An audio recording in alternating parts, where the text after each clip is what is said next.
அருமையான தேவனுடைய பிள்ளைகளே, கர்த்தர் இன்னும் சில வாரங்களுக்கு யோசிக்கிறேன், எனக்கு நிச்சயமாக தெரியாது.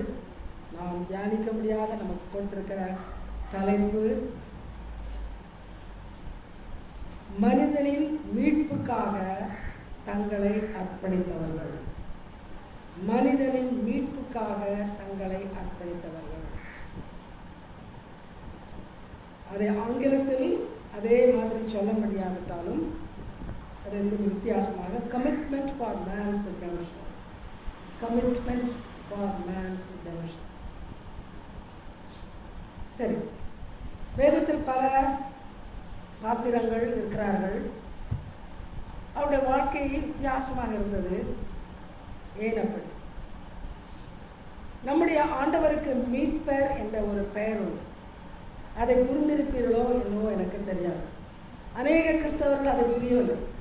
ரட்சகர் என்பது எல்லாருக்கும் புரியும், ஆனால் மீட்பர் என்பதை அநேகர் புரிந்திருக்க மாட்டார்கள்.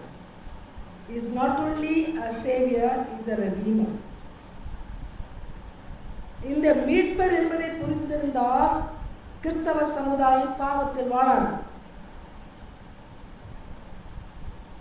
இன்று ரட்சிக்கிறார், நாளை மீட்டு தன்னோடு அழைத்து செல்வார். We are saved to be redeemed one day. இதை அநேகருக்கு புரியாது. பாரம்பரிய கிறிஸ்தவத்தில் இருக்கிறவர்களுக்கு கொஞ்சமும் புரியாது. பல வருடங்கள் எனக்கும் அது புரியவில்லை. உணராமல் தான் நானும் வாழ்ந்து கொண்டிருந்தேன். இன்றைக்கு ஏராளமான கிறிஸ்தவர்கள் இந்த மீட்பை குறித்து உணராதபடியினால்தான் என்றோ ரட்சிக்கப்பட்டு விட்டேன், I am all right. That's a whole problem. சரி, செய்திக்கு ஆழமாக கடந்து செல்வோம். ஆண்டவர் ஆதாமும் ஏவாளும் பாவம் செய்த போது அவர்களை விடவில்லை. அதோடு கூட உலகம் அழியட்டும், மனுக்குலம் அழியட்டும் என்று விடவில்லை. Man sinned against God. God could have washed his hands, but he did not do it. விடவில்லை. ஆண்டவர் மறுபடியுமாக அந்த மனிதனை மீட்பதற்காக மீட்பின் திட்டங்களை நாம் தொடங்க வேண்டும் என்று சொல்லித்தான் ஆண்டவர் பல கட்டங்களிலே இந்த மீட்பின் பணியை தொடர்ந்து நடத்தி கொண்டு வந்திருக்கிறார். இன்றைக்கும் அதை நடத்தி கொண்டிருக்கிறார். இன்றைக்கு மனிதர்களாகிய நம்மில் சிலரை தெரிந்தெடுத்து இந்த மீட்பின் பணி தொடர்வதற்காகத்தான் மக்களை ரட்சிப்புக்குள் நடத்த சொல்கிறார். புரிந்து கொள்ளுங்கள், மீட்பு என்றால் ஏதோ இழந்த நிலைமையில் இருக்கிறோம், அதை திரும்ப கொண்டு வர வேண்டும். நன்றாக கவனிங்கள். ஒரு வீட்டை அடகு வைத்தால், அடமானம் வைத்தால், அதை ரட்சிப்போம் என்று சொல்ல மாட்டோம், அதை மீட்க வேண்டும். இது எனக்கு சொந்தமாக இருந்தது, ஆனால் கொஞ்ச காலம் அது இன்னொருவருக்கு சொந்தமாகிவிட்டது. இப்பொழுது நான் அதை மீட்க வேண்டும். இட் ஷுட் பிகம் மைன். இதுதான் மீட்பின் காரியம். ஆண்டவரும் அதைத்தான் செய்து கொண்டிருக்கிறார். செய்து விட்டார் அல்ல. It is not a finished work, it's an ongoing process. என்றைக்கு ஆண்டவர் நம்மை ரட்சிக்கிறாரோ அன்றைக்கு இந்த மீட்பின் திட்டத்தில் நாம் வருகிறோம். ஒரு நாள் ஆண்டவர் மீட்க போகிறார் என்ற நம்பிக்கையோடு வாழ்க்கையை நடத்தி கொண்டிருக்கிறோம். புரியும் என்று நினைக்கிறேன். ஆனால் சில குறிப்பிட்ட மக்களை இந்த மீட்பின் காரியத்தை மிக அற்புதமாக நடத்துவதற்கு ஆண்டவர் தெரிந்து கொண்டார்.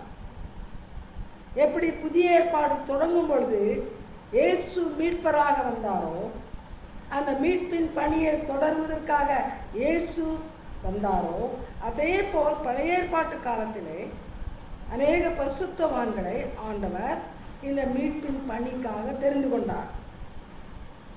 அவர்களுக்கும் நமக்கும் என்ன வித்தியாசம்? இன்னைக்கு இந்த மீட்பின் காரியத்தை புரிந்து கொள்ளாமல் வாழ்கிற கிறிஸ்தவர்களாக நீங்களும் நாம் இருக்கிறோம். ஒரு போதகர் என்று சொல்லுகிறார்கள், ஒரு சுவிசேஷகர் என்று சொல்லுகிறார்கள். ஆனால் இதை புரிந்து கொள்வதில்லை. இந்த உலகத்தோடு ஒட்டி உலகத்தை போல வாழ்ந்து கொண்டு நாங்களும் வித்தியாசமானவர்கள் என்று சொல்கிற ஒரு விழுந்து போன நிலைமையில், இட்ஸ் a fallen state. ஆனால் பழைய ஏற்பாட்டு காலத்திலே அப்படி அல்ல. அதைத்தான் தெளிவாக ஆண்டவர் நமக்கு சொல்ல போகிறார், மிக அழகாக சொல்ல போகிறார். நாம் நினைக்கிறோம் புதிய ஏற்பாட்டு காலத்தில் இருக்கிற நீங்களும் நானும் ஏதோ சாதிக்கிறோம் என்று சொல்லி. பரிசுத்த ஆவியானவர் கொடுக்கப்படாத காலத்திலே, வேத புத்தகம் கையில் இல்லாத காலத்திலே, கர்த்தருக்கு 100க்கு 100 கீழ்ப்படிந்த மக்கள் எப்படி கீழ்ப்படிந்தார்கள்? அவர் உள்ளத்தின் அர்ப்பணிப்பினார். அனுதினமும் காலையிலிருந்து வேதத்தை படித்து தெரிந்து கொள்ளவில்லை. ஆலய ஆராதனைக்கு சென்று எல்லாவற்றையும் புரிந்து கொள்ளவில்லை. ஆனால் தேவனோடு ஏற்படுத்தி கொண்ட உறவு ஒரு நிலையான உறவு. It was a serious relationship, a deep relationship, and that made them commit themselves totally. இதை இன்றைக்கு புரியாமல் நீங்களும் நானும் அரை குறையாக வீட்டிலே காலையில் இருந்து அல்லேலூயா சொன்னால் நான் ஒரு கிறிஸ்டியன், ஏதோ 2 பாட்டு பாடிட்டால் நான் ஒரு கிறிஸ்டியன், கையிலே பைபிளை தூக்கி இங்குமாக ஓடினால் நான் ஒரு கிறிஸ்தவன். ஆனால் வாழ்க்கையில அனுதினம் எப்படி இருக்கிறோம், எப்படி வாழுகிறோம், எதை செய்கிறோம், இதை பற்றி கவலையே இல்லை. ஆகினால் தான் ஆண்டவர் இன்னைக்கு நம்மோடு கூட இந்த கமிட்மெண்ட்டை பற்றி பேசுகிறார். இந்த அர்ப்பணிப்பில் வாழ்ந்த மக்களை நம்ம வைக்கிறார். ஒன்று நான் உங்களுக்கு சொல்லணும், இந்த அர்ப்பணிப்பில் மக்கள் அன்றைக்கு இராமல் இருந்திருப்பார்களானால் இன்றைக்கு நீங்கள் நான் ரட்சிக்கப்பட்டிருக்க முடியாது. ஆதாமின் பாவத்தில் அழிந்திருப்போம். இயேசு சீக்கிரம் வரப்போகிறார் என்று சொல்லி வார்த்தைகளினால் கூட ஆயத்தமாக இருக்க முடியாது. ஏன்னா நம்மள அநேகர் வார்த்தையில் தான் ஆயத்தமாக இருக்கிறோம், வாழ்க்கையில் அல்ல. பாட்டுகளை பாடி கும்மாளம் பண்ணி கையை தட்டுவதில் தான் நம்முடைய ஆயத்தம். நிஜ வாழ்க்கையில் ஆயத்தம் கிடையாது, அது கூட இருந்திருக்காது. ஆனால் ஆண்டவர் அழைத்த போது தங்களை அர்ப்பணித்த இந்த பரிசுத்தவான்கள் நிமித்தமாகத்தான் இன்றைக்கு இந்த மீட்பு காரியம் தொடர்ந்து நடந்து கொண்டிருக்கிறது. The work of redemption is continuing even today only because of those beautiful saints who stood committed to every single word of the Lord at all times. They did not have a life of their own. Their life was totally, completely hidden in the Lord. So let's also today make a commitment that way. Lord, make me like that. Make me one like that, those people. As we listen to the message, let's make a prayer. Let's keep on praying. செய்தியை கேட்கும் பொழுது நம்முடைய உள்ளே பார்த்து நம்மை நாம் அருவருப்போம். அண்ணாக நீங்கள் திரும்பவும் நான் சொல்கிறேன், எப்பொழுது வரை உங்களை நீதிமான்கள் நினைக்கிறீர்களோ நீங்கள் மாற மாட்டீர்கள். உள்ளுக்குள்ளே எட்டி பாருங்கள், உங்களை நீங்கள் வெறுக்க வேண்டும். இன்றைக்கு அதான் ஆண்டவர் சொன்னார், தன்னைத்தான் வெறுக்க வேண்டும். Hate all the wicked things in you.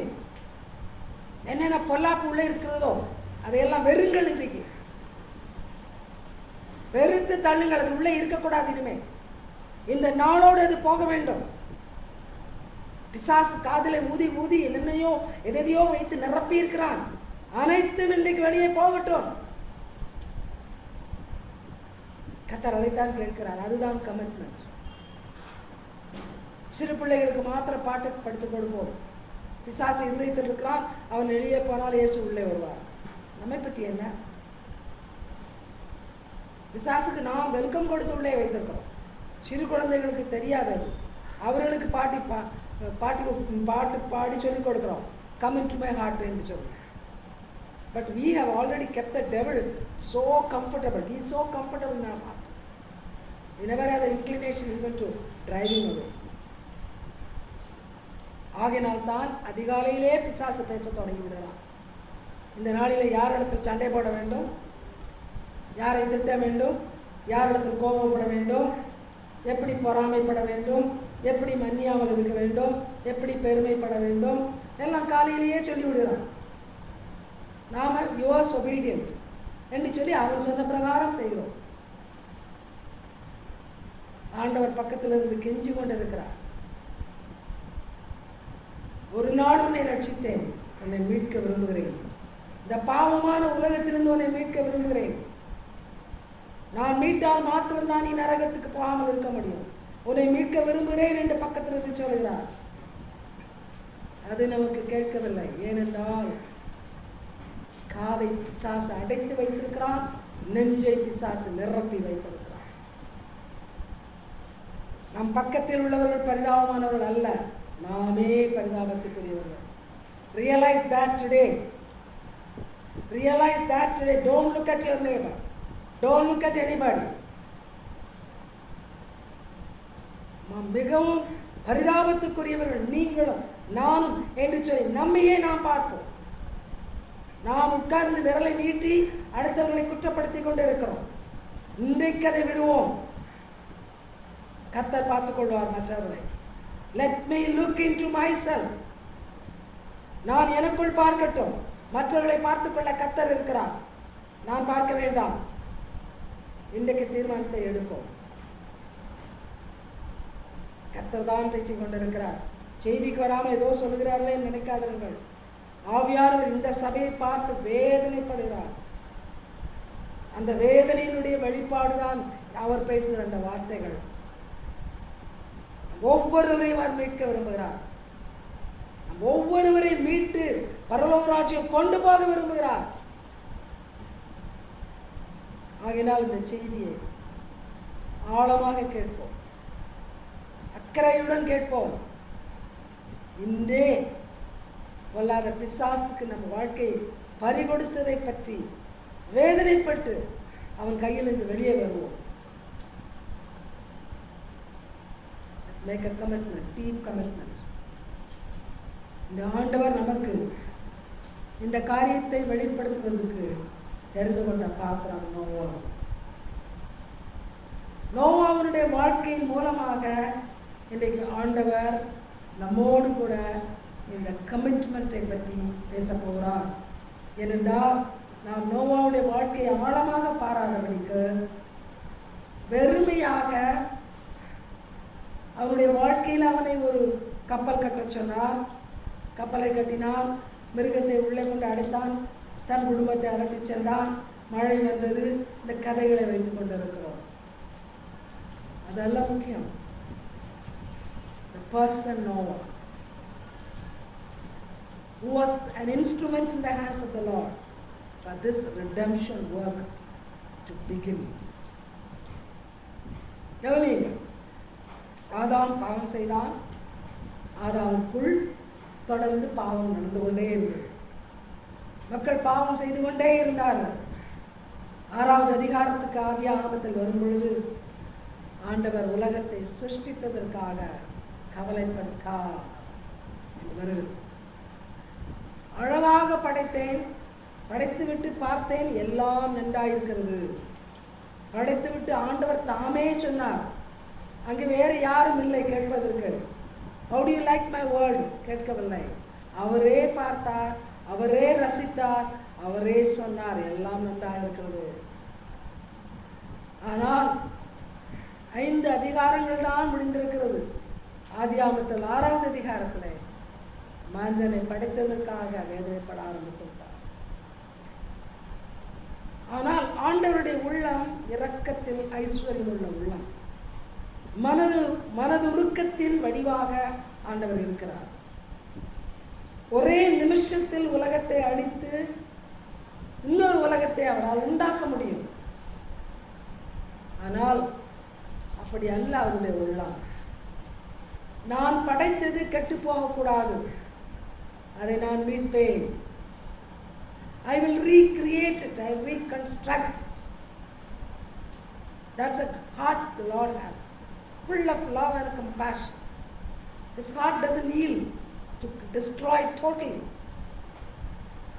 ஆகினால் மனிதனை அழிக்க வேண்டும் என்று திட்டமிட்டார். ஆனாலும் இந்த மீட்பின் காரியத்தை தொடர்ந்து நடத்துவதற்காக நோவாவை ஆண்டவர் தெரிந்து கொண்டார். ஏன் நோவாவை தெரிந்து கொண்டார்? இந்த நோவாவில் என்ன விசேஷம் இருக்கிறது? In what way was this Noah different? Why God chose him? Why didn't God choose another person? இன்றைக்கு இந்த நோவாவினுடைய விசேஷத்தை பார்த்து நம்முடைய மூளையை அறிவினால் நிரப்ப போவதில்லை, உள்ளத்தில் குத்தப்பட வேண்டும். வேத புத்தகம் இல்லாத காலத்திலே, பரிசுத்த ஆவியானவர் இல்லாத, கொடுத்து மனிதனோடு கூட பழக, மனிதன் மத்தியில் இருந்து கிரியை செய்யாத காலத்திலே இது மனசாட்சியின் காலம் என்று வேதத்தில் சொல்லப்பட்டிருக்கிறது. ஆண்டவர் 10 கற்பனைகளை கொடுத்த காலம் வரையில் உள்ள காலம் மனசாட்சியின் காலம். அப்படியானால் மனசாட்சி ஆண்டவரோடு கூட இணைந்து 100க்கு 100 செயல்பட்டபடியால் ஆண்டவர் நோவாவை அழைக்க முடிந்தது. நோவாவை அழைத்தார். அவனுடைய மனசாட்சி ஆண்டவருக்கு இணங்கினதினால் அந்த மனதிலே கர்த்தருடைய வார்த்தைகள் நிலைத்தது. வேதம் என்ன சொல்லுகிறது பாருங்கள், பாருங்கள் என்னோடு ஆதியாகம புத்தகத்தை திருப்பி வைத்துக் கொள்ளுங்கள். நம்முடைய ரெஃபரன்ஸ் எல்லாம் 6ஆம் அதிகாரத்திலிருந்து 9ஆம் அதிகாரம் வரையில் தான். 6வது அதிகாரம் வசனம் 9. Genesis chapter 6 verse 9.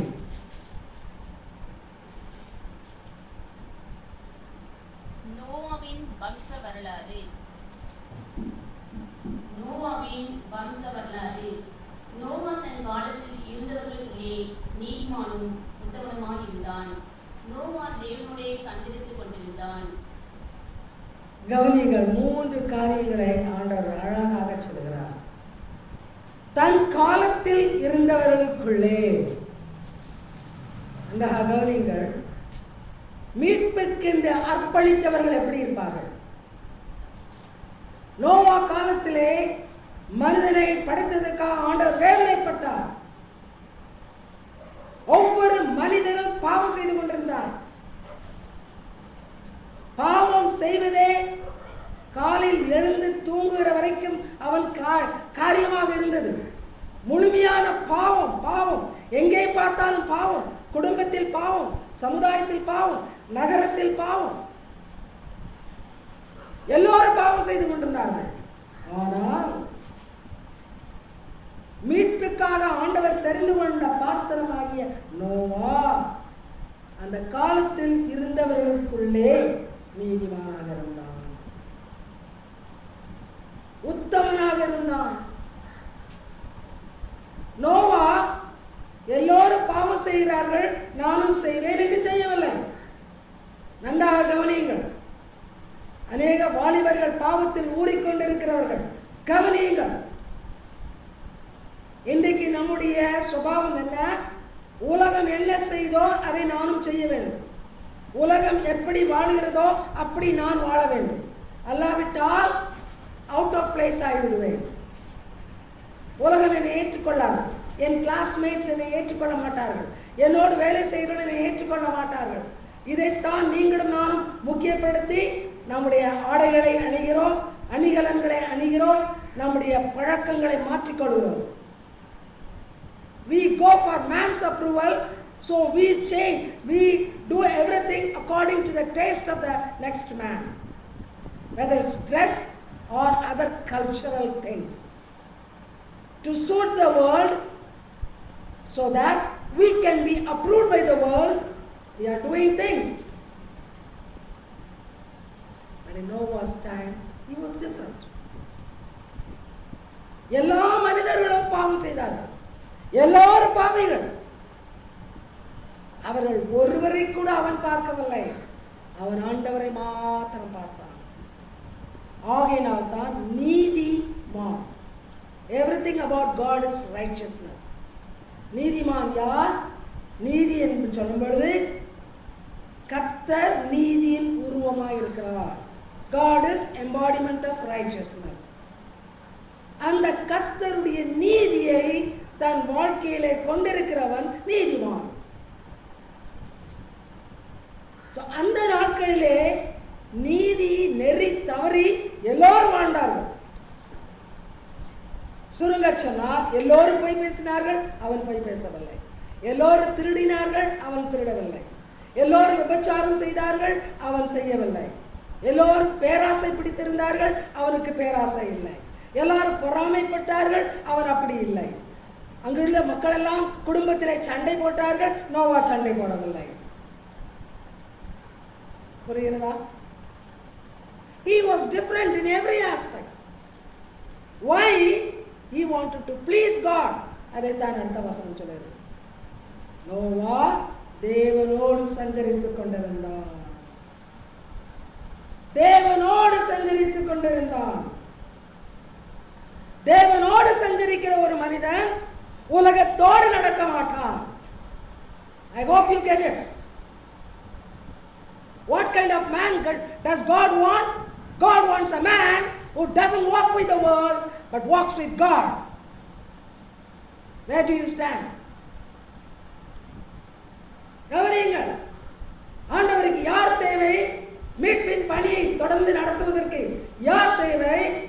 உலகத்தோடு இல்லாமல், உலகத்தாரை போல நடக்காமல், உலகத்தார் செய்வதை செய்யாமல், தனித்து வித்தியாசமாக நடந்து நீதிமானாக உத்தமனாக இருந்து கர்த்தரோடு சஞ்சரிக்கிறவன். யார் மீட்கப்படுவார்கள்? கர்த்தரோடு சஞ்சரிக்கிறவர்கள். கவனியுங்கள். இன்னைக்கு நாம் என்ன செய்து கொண்டிருக்கிறோம்? உலகத்தில் எது அழகோ அது எனக்கு வேண்டும், உலகத்தில் எது கவர்ச்சியா இருக்கிறதோ அது எனக்கு வேண்டும். ஏனென்றால் நான் அப்படி செய்யாவிட்டால் உலகம் என்னை ஏற்றுக்கொள்ளாது. இந்த நாளிலே எல்லோரும் எப்படி நடக்கிறார்கள் அப்படி நானும் நடக்க வேண்டும். What a serious mistake we are committing every day in everything. பொழுதுபோக்காக இருக்கட்டும், வாழ்க்கைக்கு அத்தியாவசியமான காரியமாக இருக்கட்டும், இது இல்லாமல் முடியாது என்று நாம் சொல்லுகிற அளவுக்கு உலகத்தோடு ஒன்றி போய்விட்டோம். ஆகினால் நம்முடைய வீட்டுக்கு ஒருவர் வருவாரானால் உலகத்தில் உள்ள வீட்டிலே என்னெல்லாம் இருக்குமோ அதெல்லாம் இருக்கும். அவர்கள் என்னெல்லாம் செய்கிறார்களோ அதையெல்லாம் நாம் செய்வோம். ஏனென்றால் நாம் தேவனோடு சஞ்சரிக்கவில்லை. தேவனோடு சஞ்சரித்தால் நம்முடைய வீட்டுக்குள் இருக்கிற ஆண்டவர் எதை குறித்து கம்ஃபர்டபுளா இருக்க மாட்டாரோ, எது அவருக்கு பிரியமில்லாததோ அது இருக்காது. நோவா வீட்டுக்குள்ளே ஆண்டவருக்கு பிரியமில்லாதது இருக்கவில்லை. ஆகினால் தான் அவன் உத்தமன். வேதம் சொல்கிறது உத்தமன், உலகத்தான் அல்ல உத்தமன். நோவா ஒருவேளை சிறிய குடிசையில் இருந்திருக்கலாம், எளியவனாக இருந்திருக்கலாம். அவனுடைய வீட்டுக்குள்ள ஆண்டவர் வந்து பார்க்கும் பொழுது ஆண்டவருக்கு சந்தோஷமாக இருந்தது. எனக்கு பிரியமான வீடு இது. இந்த வீட்டிலே நோவாவும் ஒரு மனைவியும் எவ்வளவு சந்தோஷமா இருக்கிறார்கள். 3 பிள்ளைகளும் அவர்களுடைய மனைவிமாரும் எவ்வளவு சந்தோஷமா இருக்கிறார்கள். இந்த 8 பேரும் ஐக்கியமாக இருக்கிறார்களே. கவனிகள், 3 பேருக்கும் திருமணம் ஆகிவிட்டது, ஆனால் அவர்களுக்கு பிள்ளைகள் இல்லை. புரிகிறதா?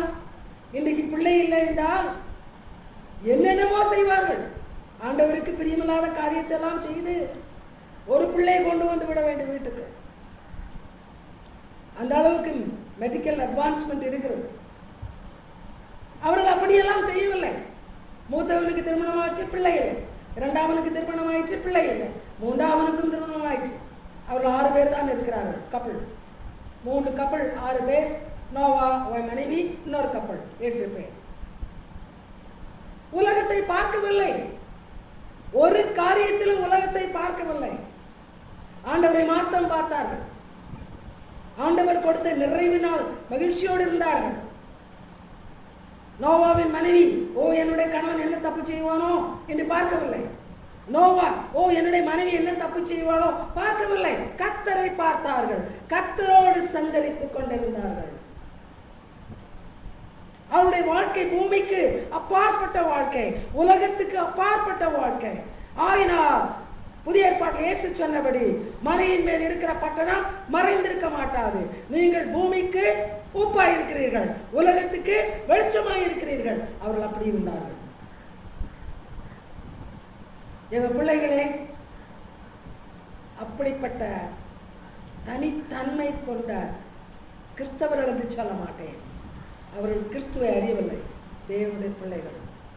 இயேசு கிறிஸ்துவோட ரத்தம் அவர்களை கழுவவில்லை. அது புதிய ஏற்பாட்டு கதை. இயேசு கொடுத்த வேதம், சத்திய வேதம் அவர்கள் கையில் இல்லை. ஆனால் தேவனோடு Noah சஞ்சரித்தான். His conscience wouldn't allow him to go to the world. Look at the people. Look at the people around. People are getting drunk. People were adulterous. People were stealing. People were robbing. People were killing. People are doing everything. But Noah's eyes did not see it. He saw God.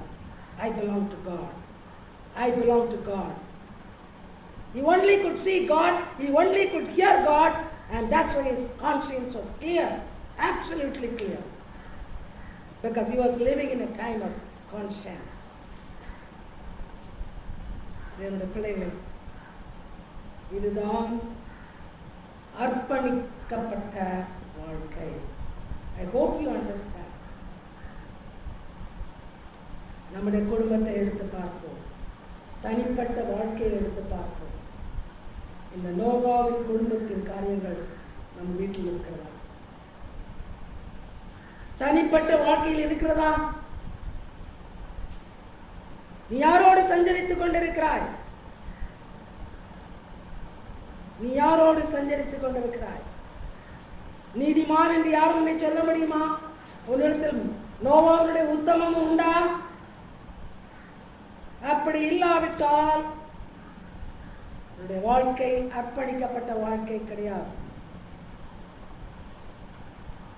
There is no commitment in your life. You are 100% the world's person. நோவாவை தெரிந்து கொண்டார். நோவாவிடம் சொன்னார், உலகத்தை அழிக்கப் போகிறேன்.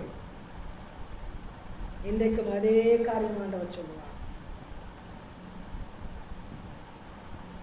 தூதர்களை அனுப்பி தெரிந்து கொள்ளப்பட்டவர்கள் நெத்தியிலே முத்திரை போடு, மற்றவர்களை அழித்து போடு.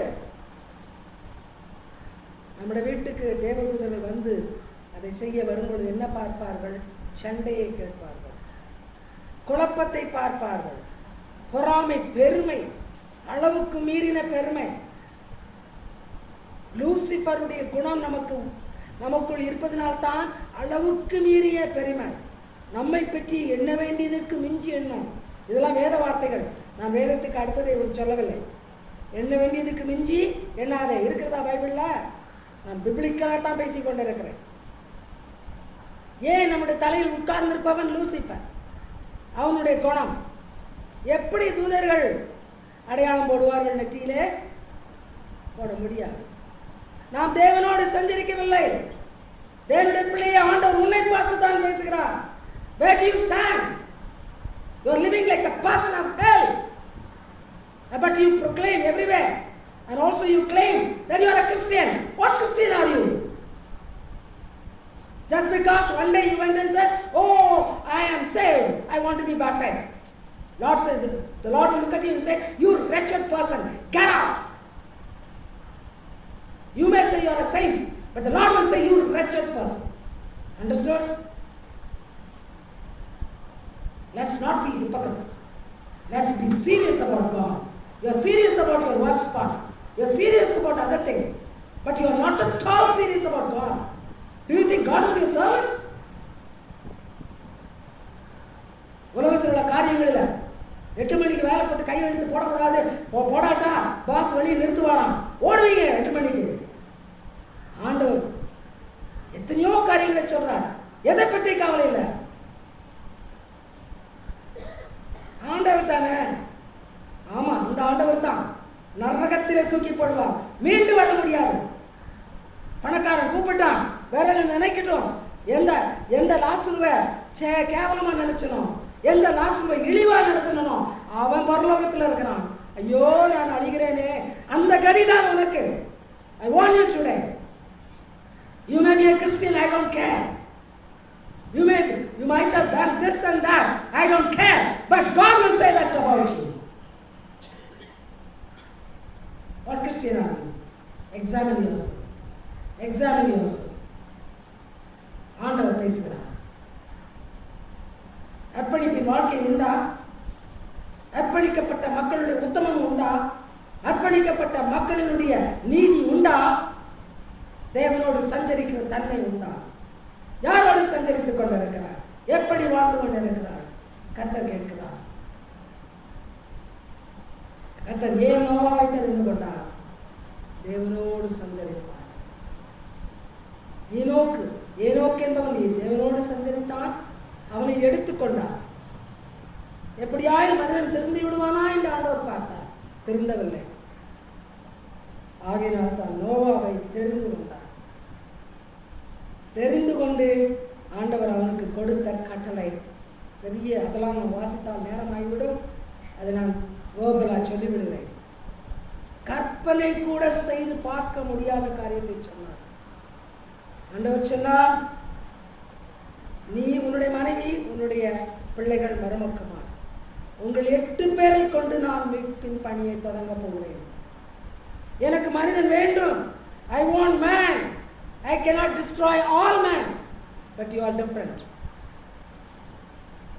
So I am going to have a family with your help. I am going to begin the redemption work of redeeming with your family. You have to do something for that. ஆண்டவர் தெரிந்து கொண்டார். சுலபமாக பரலோகத்துக்கு அழைத்து போய்விட்டார். இல்லை, கடினமான ஒரு வேலையை ஆண்டவர் கொடுத்தார். உலகம் முழுவதையும் நான் அழிக்க வேண்டும், ஆனால் உன்னையும் உன் குடும்பத்தையும் நான் காப்பாற்ற வேண்டும். கர்த்தர் என்ன சொன்னார் நம்ம எல்லோருக்கும் தெரியும். மிக ஒரு கடினமான ஒரு காரியம், ஒரு பெரிய பேழை. இங்கே கப்பல் கட்டுகிற இடங்களுக்கு, விசாகப்பட்டினத்துக்கு போங்கள், இன்னும் எங்கெங்கெல்லாம் கப்பல் கட்டுகிறார்களோ அங்கே போய் பாருங்கள். எவ்வளவு வேலையாட்கள் எத்தனை நாட்கள் வேலை செய்கிறார்கள் என்று சொன்னார். ஆனால் நோவாக்கு நீ அவனை கூட்டிக் கொண்டு போ, இவனை கூட்டிக் கொண்டு போ என்று சொல்லவில்லை. அட்லீஸ்ட் உடன்படிக்கை பெட்டியை எல்லாம் செய்யும் பொழுது மோசேக்கு சொன்னார், 2 பெரிய திறமை உள்ள மக்களை காண்பித்து கொடுத்தார், அவர்கள் உனக்கு உதவி செய்வார்கள் என்று சொன்னார். ஆனால் நோவாக்கு ஒன்றுமே ஆண்டவர் அப்படி சொல்லவில்லை. ஒரு பேழையை உண்டாக்கி விடுறது கூட அவன் கஷ்டப்பட்டு ஒருவேளை ஆட்களை வைத்து உண்டாக்கலாம். அதற்குள் யாரை கொண்டு போக வேண்டும், எப்படி கொண்டு போக வேண்டும், எத்தனை நாள் தங்க வேண்டும், அதை பார்ப்போம். அதே அதிகாரம் 6வது அதிகாரம் ஆதியாகமம் வசனங்கள் 13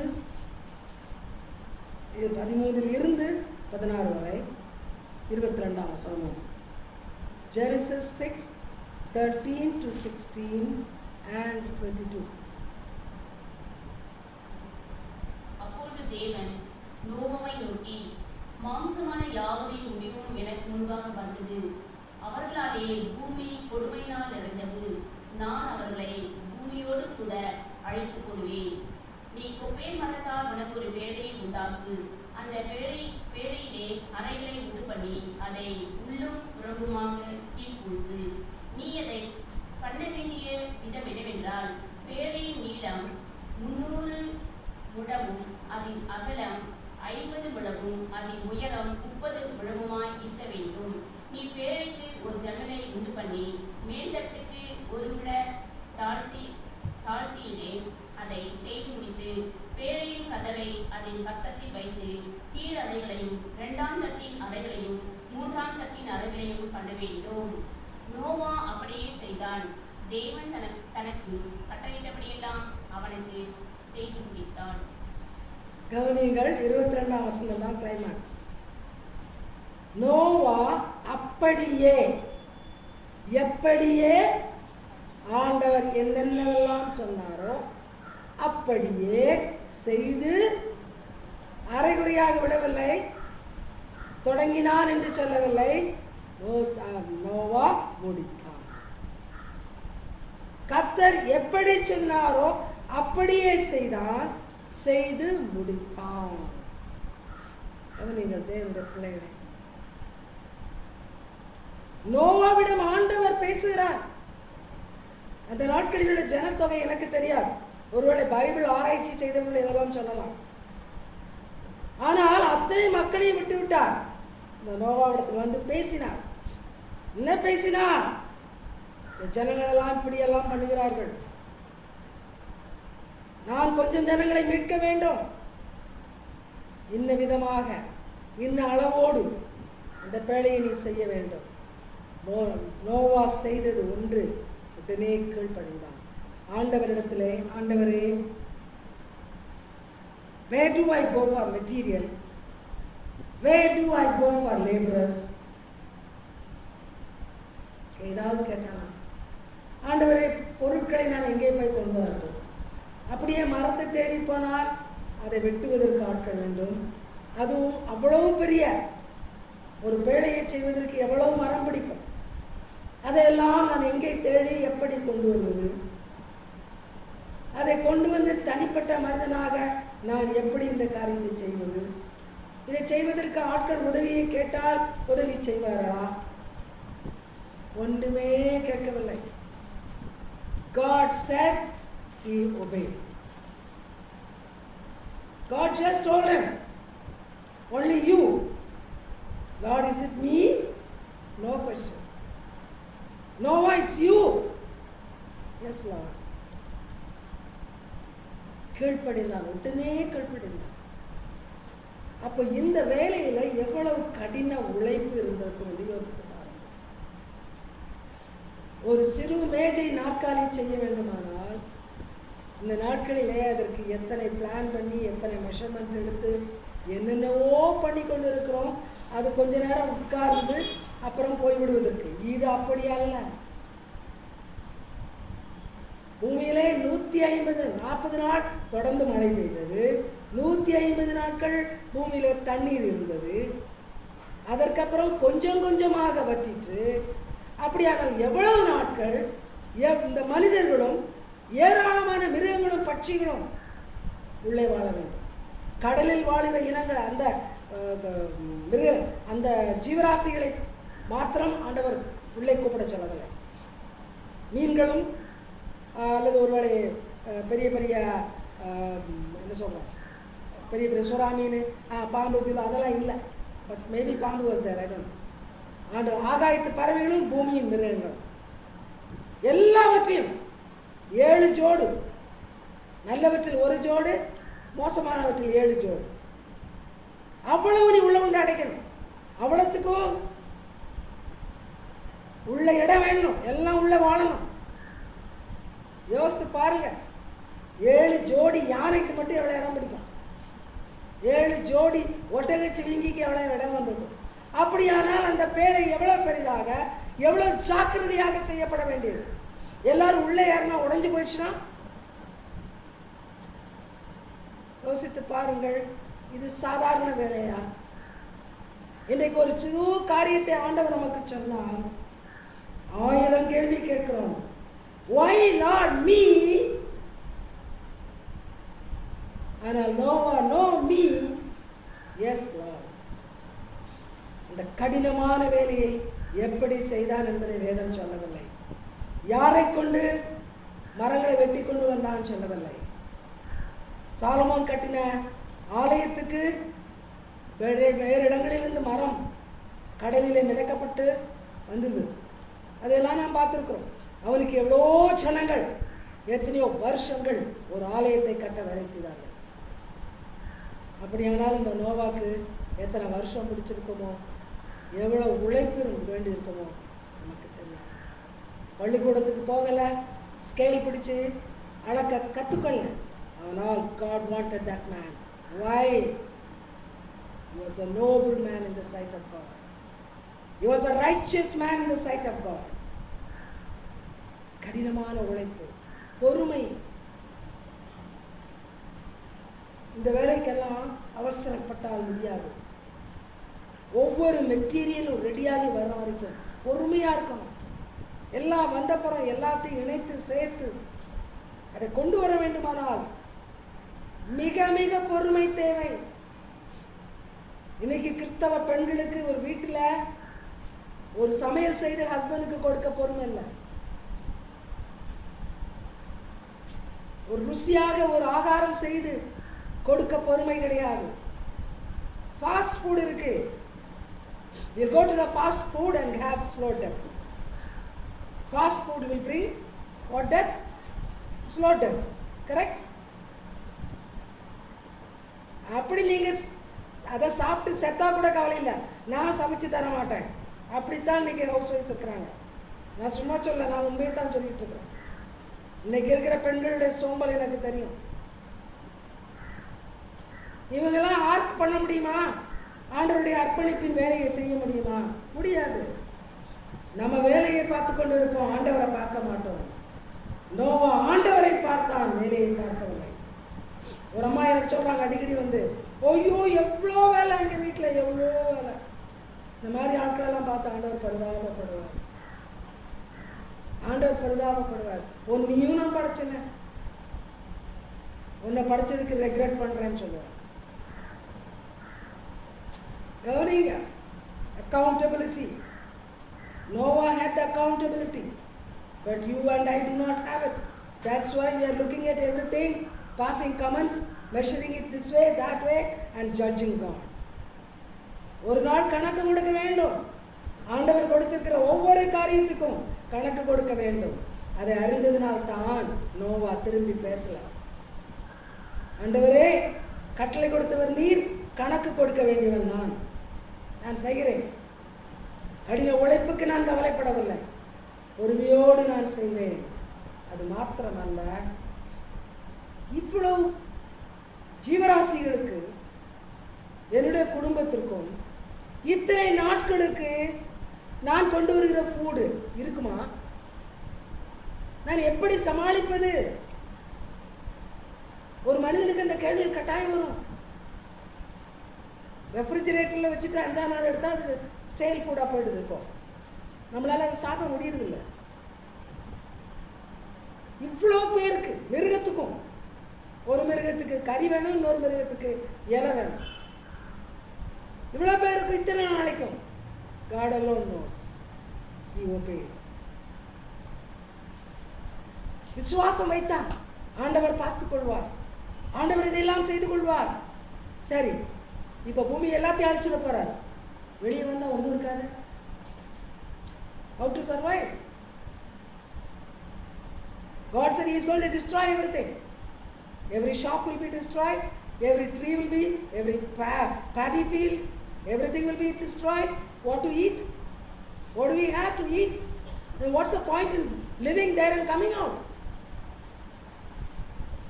He had the faith in God. என்னை அழைத்தவர் ஆண்டவர், அவர் பார்த்துக் கொள்வார். Let me trust.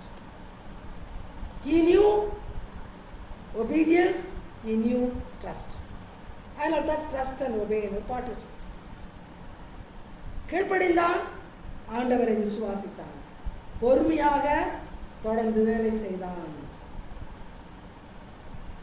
அருமையானது, இந்த பிள்ளைகளை யோசித்து பாருங்கள். இந்த பணியை அவன் எவ்வளவு அக்கறையாக செய்திருப்பானால் ஆண்டவர் அவன் மேல சந்தோஷம் கொண்டு என்ன செய்தார் பாருங்கள். ஆதியாகமம் 7ஆம் அதிகாரம் வசனம் 16. ஆதியாகமம் 7 வசனம் 16. தேவன் அவனுக்கு கட்டளையிட்டபடியே ஆணும் பெண்ணுமாக சகலவித மாம்ச ஜந்துக்களும் உள்ளே பிரவேசித்தன. அப்பொழுது கர்த்தர் அவனை உள்ளே விட்டு கதவை அடைத்தார். பார்த்தீங்களா? ஆண்டவர் தானாக இறங்கி வந்தார், எல்லாவற்றையும் உள்ளே கொண்டு போய் விட்டான். ஆண்டவர் மிகுந்த சந்தோஷத்தோடு கீழே இறங்கி வந்தார். நான் அழைத்த இந்த உத்தமன் நான் சொன்னபடி எல்லாவற்றையும் செய்து முடித்து விட்டான். நான் இப்பொழுது அவனுக்கு ஒரு சிறு உதவி செய்யட்டும், கதவை அடைக்கட்டும். ஆண்டவர் கதவை அடைப்பதற்கு மாத்திரம்தான் இறங்கி வந்தார். நன்றாக நீங்கள் வெகு சீக்கிரத்தில் ஒரு நாள் வரப்போகிறது, கதவை ஆண்டவர் அடைப்பார். God is came down to shut the door. He never made the door. He never put the people inside, but he came to shut the door. Nobody could open it. இது நடக்க போகிறது. God will come. If you stay committed, he will let you in. He will shut the door. அப்படியானால் இந்த shut the doorன்றதுல பெரிய அர்த்தம் இருக்கு.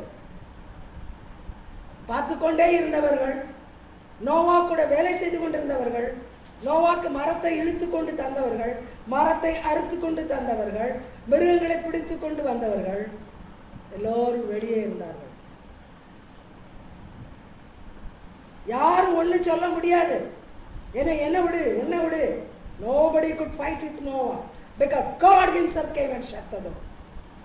God said, no, you all are not there. No. It's only for my Noah and his family and for the animals and birds. Not for you.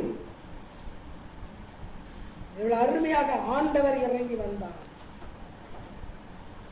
என்னுடைய பிள்ளைகளே, கர்த்தருடைய பிள்ளைகளுடைய ஸ்லாக்கியம். சீக்கிரம் ஒரு நாள் வருகிறது, பூமியெல்லாம் பார்த்து கொண்டிருக்கும்.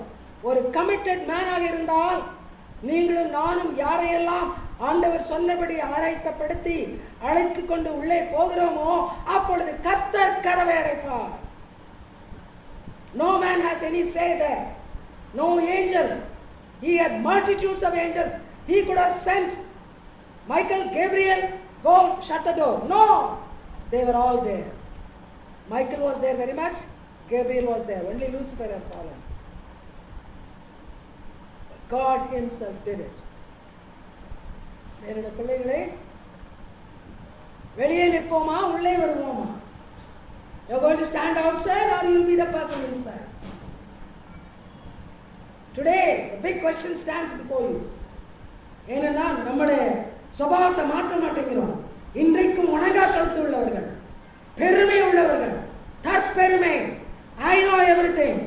நான் சொல்லட்டுமா, இன்றைக்கு நம்மகிட்ட கேன்சரை விட மோசமான ஒரு நோய் நமக்குள் இருக்கிறது. அது என்ன நோய் தெரியுமா?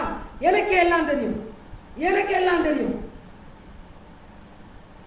இந்த நோய் சரீரம் முழுவதும் பரவி ஆத்மாவை அழித்து நரகத்துக்கு தள்ள கர்த்தர் கதவை அடைப்பார் வெளியே விட்டு. He will become merciless. God who creates, God who looks at you and me and enjoys, one day will be mercilessly shut you outside. Only those who can go inside will go inside. What kind of people will go?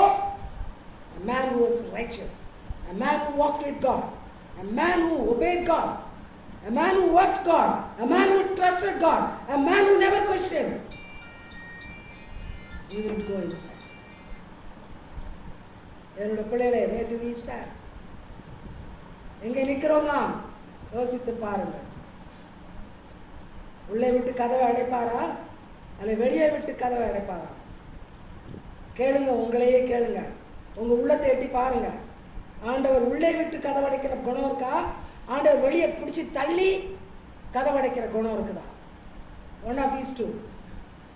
If your heart is full of evil, you will be shut outside. If your heart is a heart which all the way honors God, He will put you inside, He will shut the door. நாள் வருகிறது, அப்புறம் வெளியே நின்று ஆண்டவரே அதிகாலை அனலியா சொன்னேனவா, I don't know you. ஆண்டவரே ரோட்ல பைபிளை தூக்கிட்டு போனேனே, I don't know you. Do you want that? Let us be careful. தொடர்ந்து வாருங்கள். 8வது அதிகாரம் வசனங்கள் 16 to 18. 8வது அதிகாரம் 16 to 18. Chapter 8 verses 16 to 18. நீயும் உன்னோடு கூட உன் மனைவியும் உன் குமாரரும் உன் உன் குமாரனின் மனைவிகளும் பேடையை விட்டு புறப்படுங்கள்.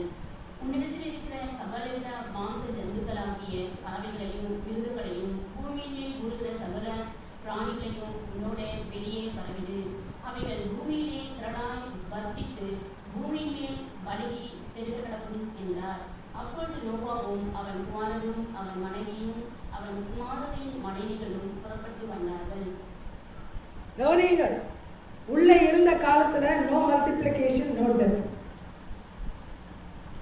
உள்ள இருக்கிற காலத்திலே அங்க யாருக்கும் பிள்ளை பிறந்தது, குட்டி யானை குட்டி போச்சு, யானை 12 யானை வெளியே உள்ள போச்சு, 15 யானை வெளியே வந்தால் 20 யானை வெளியே வரல, அதே யானை தான் வந்துச்சு. எல்லாருக்கும் கட்டில போட்டார், உள்ள குட்டியெல்லாம் போடக்கூடாது. ஸோ போனவங்க தான் உள்ள இருந்தாங்க. உள்ள போனவங்க யாரும் சாகலை, வயசு அதிகமாக போச்சு அதில் வியாதி வந்தது இல்லை. they were all healthy inside. they all had plenty to eat. ஒருத்தருக்கும் கிராம்ப் வரல, ஐயோ காலெல்லாம் சுளுக்கிச்சே ஒரே இடத்துல கிடந்தோமே, நடக்கிறதுக்கு இடம் இல்லையே. ரொம்ப லிமிட்டட் பிளேஸில் இருந்தால் பஸ்ஸில் காலம் வந்து சாயங்காலம் உள்ள உட்காந்துருந்தா என்ன வந்துடும், கை கால் பிடிச்சிடும். வெளியே வந்தால் என்ன ஆகிடும், சொரணை இருக்காது. ஆனால் இங்கே எவ்வளோ நாள் இருந்தாங்க, மினிமம் 150 days. அதுக்கப்புறம் எவ்வளோ நாளாக எனக்கு தெரியாது. வெளியே வரும்போது காலெல்லாம் பிடிச்சிக்கிச்சா, யானை எல்லாம் என்ன பண்ணாங்க, வெளியே குச்சி ஓடி வந்துட்டாங்க. காலு கையெல்லாம் நல்லா இருந்தது. That's a miracle working God, because that one man honored God. Noah கர்த்தரை கனப்படுத்தினான், கர்த்தருக்கு கீழ்ப்படிந்தான். அத்தனை உள்ளே சென்ற மிருகங்களும் பறவைகளும் மனிதர்களும் சுகமாக வெளியே வந்தார்கள். ஒருவரும் மறிக்கவில்லை, அந்த எண்ணிக்கை ஒன்று கூட கூடவும் இல்லை, வெளியே அப்படியே வந்தார்கள். Praise God. என்னோட பிள்ளைகளை, அதனால்தான் வேதம் சொல்லுகிறது, உன் தலையில் உள்ள ஒரு முடியை கூட ஒன்னால் கருப்பாக்க முடியாது, ஒன்னால் வெள்ளையும் ஆக்க முடியாது. எப்போ 100க்கு 100 ஆண்டவர் கையில் இருந்தான். அல்லனா வெளியில் கடையில் வாங்கி ஆக்கிடலாம், வெளியில் கடையில் வாங்கி உள்ளே பூசிக்கலாம். ஆனால் ஆண்டவருடைய கையில் இருந்தால் அது அப்படியே இருக்கும். புரியுதா? God is a wonderful God. He will preserve you wherever you are. நமக்கு தினம் கவலை என்ன, ஐயோ கொஞ்ச நாள் கழிச்சா என்ன பண்ணுறதோ, நமக்கு வருமானம் இவ்வளோ கொஞ்சம் தானே இருக்குது, நிறைய ஆக்கணும், போகலாம் வெளிநாட்டுக்கு. குடும்பத்தை இங்கே விட்டுட்டு மனைவி அனுப்பிடலாம், அவ போய் சம்பாதிக்கிட்டோம். ஆனால் இவங்கெல்லாம் சர்ச்சில் பெரிய ஆட்கள். கேவலம்னா கேவலம். இன்னைக்கு சபையில் ஒரு விசுவாசம் கிடையாது. இத்தனை நாட்கள் ஆண்டவர் நோவாவையும் அந்த பெரிய படையும் காப்பாற்றினார். அந்த தேவன் இன்னைக்கு இல்லையா, செத்து போனாரா? Probably such people don't have the God. I know that God is alive. He is alive. He is the same God. Like he was to Noah, today he is to me, if only I trust him. நல்லா கவனிங்க, ஆண்டவரை நம்புங்க. ஆண்டவருடைய சித்தம் இல்லாமல் ஒன்றும் நடக்காது. அவருடைய பிள்ளைகளாக இருந்தா, திரும்ப திரும்ப சொல்கிறேன், அவருடைய பிள்ளைகளாக இருந்தா, ஐயோ என் ஹஸ்பண்ட் யார் கூட ஓடி போயிடுவானோ, பயப்பட வேண்டாம். என் பிள்ளை யாருடைய ஓடி போயிருமா, ஓடாது. ஆண்டவர் தானே அந்த ஹஸ்பண்ட் கொடுத்தாரு. நீ ஆண்டவருடைய பிள்ளையாரு, எங்கே ஓடுறது பார்க்கலாம், ஓட முடியாது. யார் கூட ஓட முடியாது. நான் இன்னைக்கு எழுதி தரேன் உங்களுக்கு. I know, like no one new God, I know God, I know my Jesus. Without him knowing, not one hair will fall. I trust him that way. I take every word of the Bible absolutely 100% as it is. No dispute, no questioning, no doubting. எப்படிப்பட்ட தேவன், அவரை நம்பி அவருக்குள்ள கைக்குள்ள போனா எதை செய்ய மாட்டார். ஆனால் உத்தமனாக இருக்க வேண்டும். சும்மா சில பேர் தலையத்திலே ஆட்டாதீங்க. நீங்க பாவம் செய்து தலையெல்லாம் ஆட்டிட்டு உட்காந்துருக்காதீங்க. அவரை பிரியப்படுத்தி வாழுங்க. நோவா மாதிரி. அப்போ தலை ஆட்டாட்டம், இல்லைன்னா தலை ஆட்டா தலையை என்னமோ பண்ணி விட்டுருவார். Be careful. Are you like Noah? Then not the head. Noah மாதிரி இருந்தா இதெல்லாம் நமக்கு சொந்தம் நடக்கும். ஆனால் தினம் நாம என்ன பண்ணிட்டு இருக்கிறோம் வீட்டில், அக்கம் பக்கத்தில் உள்ளவங்க, ஓ இது மலையின் மேல் விட்ட பட்டணம், மலையில் உள்ள பட்டணம், இந்த வீட்டில் அவ்வளோ காம்னஸ், சண்டையே இல்லை. இந்த வீட்டுக்கு யார் போனாலும் மலர்ந்த முகத்தை பார்க்கிறார்கள். யார் போனாலும் என்ன உதவி கேட்டாலும் இந்த வீட்டில் கிடைக்கும். இது சமாதானத்தின் இடம். Shalom Jehovah is in this house. கத்த சொல்ல முடியுமா உங்கள் வீட்டை பார்த்து? அப்படி சொன்னால் எல்லாம் நடக்கும். எதுக்கும் பயப்பட வேண்டியதில்லை. நான் இப்போ நல்லா இருக்கிறேன், இன்சூரன்ஸ் பாலிசி எடுத்து என் ஓல்ட் ஏஜில் இன்சூரன்ஸ் என்னை காப்பாற்றும். ஒரு கழுதி என்னை காப்பாற்றாது. என்னை படைத்தவர் மாத்திரம்தான் காப்பாற்றுவார். என்னை படைத்தவர் காப்பாற்றுவார். நான் சம்பாதித்த பணம் என்னை காப்பாற்றாது. என் வீட்டில் இருக்கிற மக்கள் என்னை காப்பாற்ற மாட்டார்கள். என் தேவன் என்னை காப்பாற்றுவார். That God we have. That is the God we have. You believe it? அப்படி இருந்து அவரோடு நடந்தால் உள்ளே விட்டு கதவை அடைப்பார். புரிகிறதா? அவர் உள்ளே போயிட்டு நம்மளை வெளியே விட்டு கதவை அடைக்க மாட்டார். வெளியே நின்று உள்ள கதவை அடைச்சிட்டு அவர் உள்ள வந்துடுவார். என்ற பிள்ளைகளே, கர்த்தரை விளையாட்டா நினைக்காதீங்க. He is not your servant. நான் திரும்பவும் சொல்றேன், காலமே எந்திரிச்சு ஆண்டவரே என்னை பார்த்துக் கொள்ளுங்கள், கையில வலி வேண்டாம், மூக்கிலே வலி வேண்டாம், நான் கீழே விடக்கூடாது, நான் மேலே பறக்கக்கூடாது. இதுவா கடவுள்? இல்லை கடைக்காரனா, பக்கத்தில் உள்ள ஷாப்கீப்பரா காசை தூக்கி போட்டுட்டு கேட்குறேன். இந்த மாதிரி ஜெபம்லாம் கிறுக்கங்களோட ஜெபம் பண்ணாதீங்க. இன்னைக்கு நான் உங்களை சொல்றேன், don't be fools. You may get angry with me for such words, but you are a fool if you pray like that. Don't make God a shopkeeper or as somebody who sits and provides there. Live for him. Live for him. Live like him. You don't have to ask. என்னை பைத்தியம் நினைக்கிறேன். நான் என் ஆண்டை ஒரு நாள் கூட கேட்டது கிடையாது. எனக்கு அதை தாங்க, எனக்கு இது தாங்க, நான் வெளியே போகிறேன், சுகத்தை தாங்க, என்னை பத்திரமா பார்த்துக்கோங்க. அவர் எனக்கு இருக்கிறார், எனக்கு போதும். என் இயேசு உயிரோடு இருக்கிறார், எனக்கு அது போதும். அவ்வளோதான் trust. Only that trust is carrying me through. அதனால தான் தைரியமாக நான் பேசுகிறேன். எதை பற்றி கவலை கிடையாது. என்னாண்ட ஒரு ஜீவனோடு இருக்கிற தேவன். நம்புறீங்களா? ஆண்டவர்கிட்ட போய் பிச்சைக்கார ஜபம். அல்லனா அங்கே ஒரு கோயில், அங்கே ஒரு டவருக்கு ஒரு கடிதம். அந்த டவருக்கு என்ன கடிதம்? என் கால் இழுத்துக்கிட்டு போகுது, என் கை வீங்கி போச்சு, டவருக்கு ஒரு கடிதம்.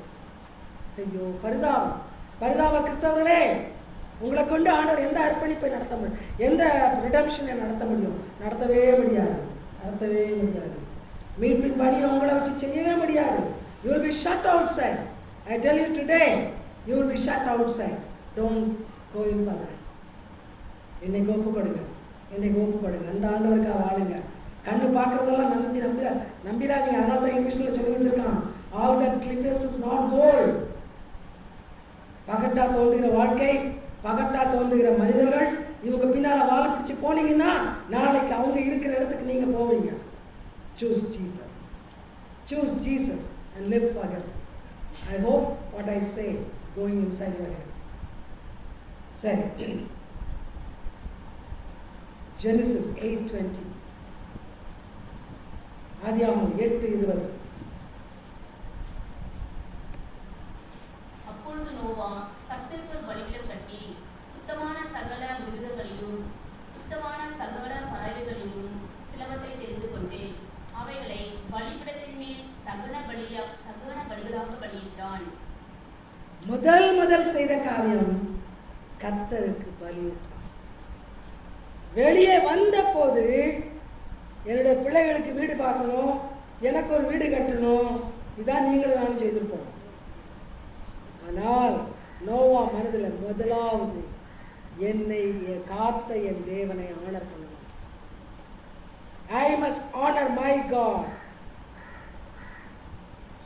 வாழ்க்கையில் அவன் அந்த மீட்பிற்கு பிற்பாடு செய்த முதல் காரியம் கர்த்தருக்கு பலியிட்டான்.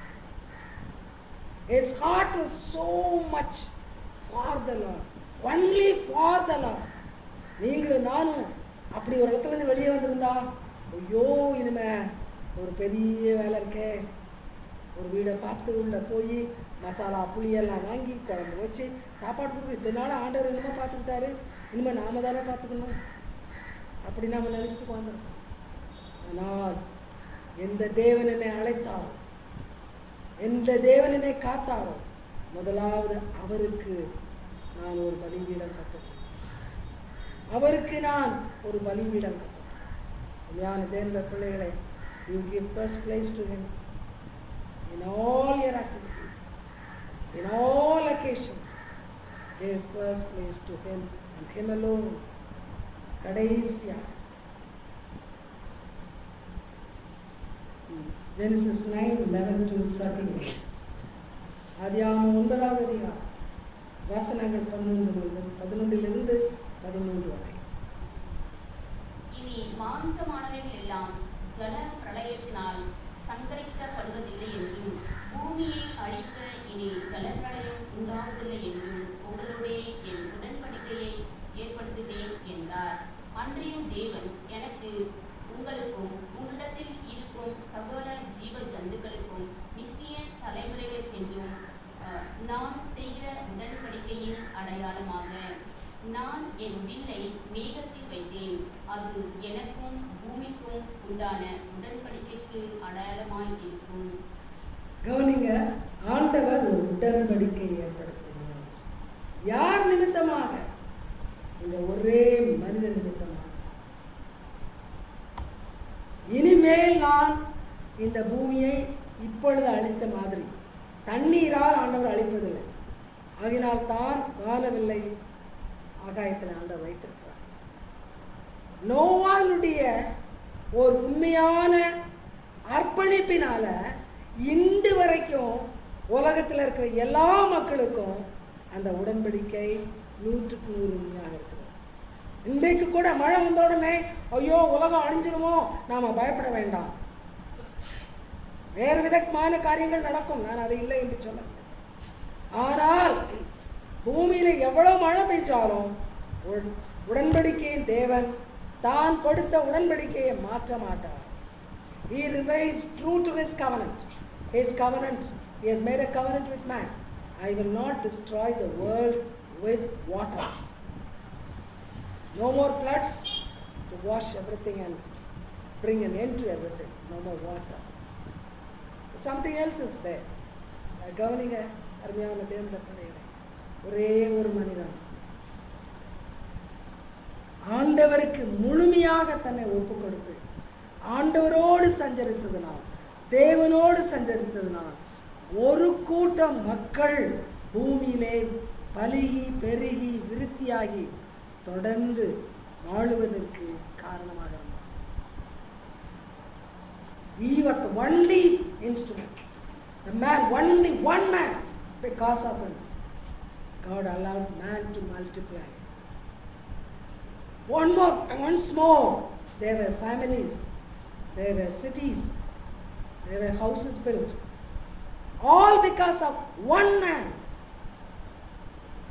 இதே ஆவிக்குரிய காரியத்தில் நீங்களும் நானும் இன்றைக்கு ஆண்டவருடைய மீட்பின் பணிக்கு ஒப்பு கொடுத்தால், ஆண்டவருடைய மீட்பின் பணிக்கு நம்மை அர்ப்பணித்தால், ஒரு கூட்டத்தார் இந்த பூமியிலே கிறிஸ்துவுக்காக வாழ்ந்து பரலோகத்திலே இயேசுவோடு வாழ்வார்.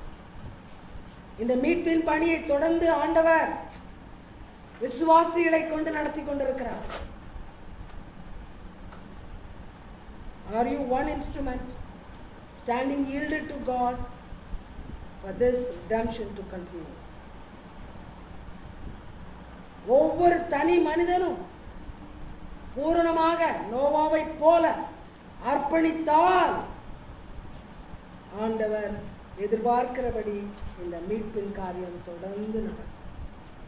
ஆனால் நம்முடைய இஷ்டப்படி வாழ்க்கையை வாழ்ந்து கொண்டு நானும் இந்த ஊழியத்தை செய்கிறேன் அந்த ஊழியத்தை செய்கிறோம் என்று சொல்லுவோமானால் நமக்கு அழிவுதான் வரும், ஆபத்து தான் வரும். God doesn't choose people who are with the world for this work. ரெண்டாவது, உலகத்தோடு ஒட்டி வாழ்ந்து கொண்டிருக்கிறவர்களை, உலகத்துக்கு ஏற்ப வாழ்கிறவர்களை தன்னுடைய மீட்பின் பணிக்கு தேர்ந்தெடுக்க மாட்டார். இதை உணரணும். இதை உணர்ந்து நம்முடைய வாழ்க்கையை ஆண்டவருக்கு அர்ப்பணித்து ஆண்டவருடைய விருப்பப்படி வாழ்வதற்கு ஒப்புக் கொடுக்க வேண்டும். God bless you.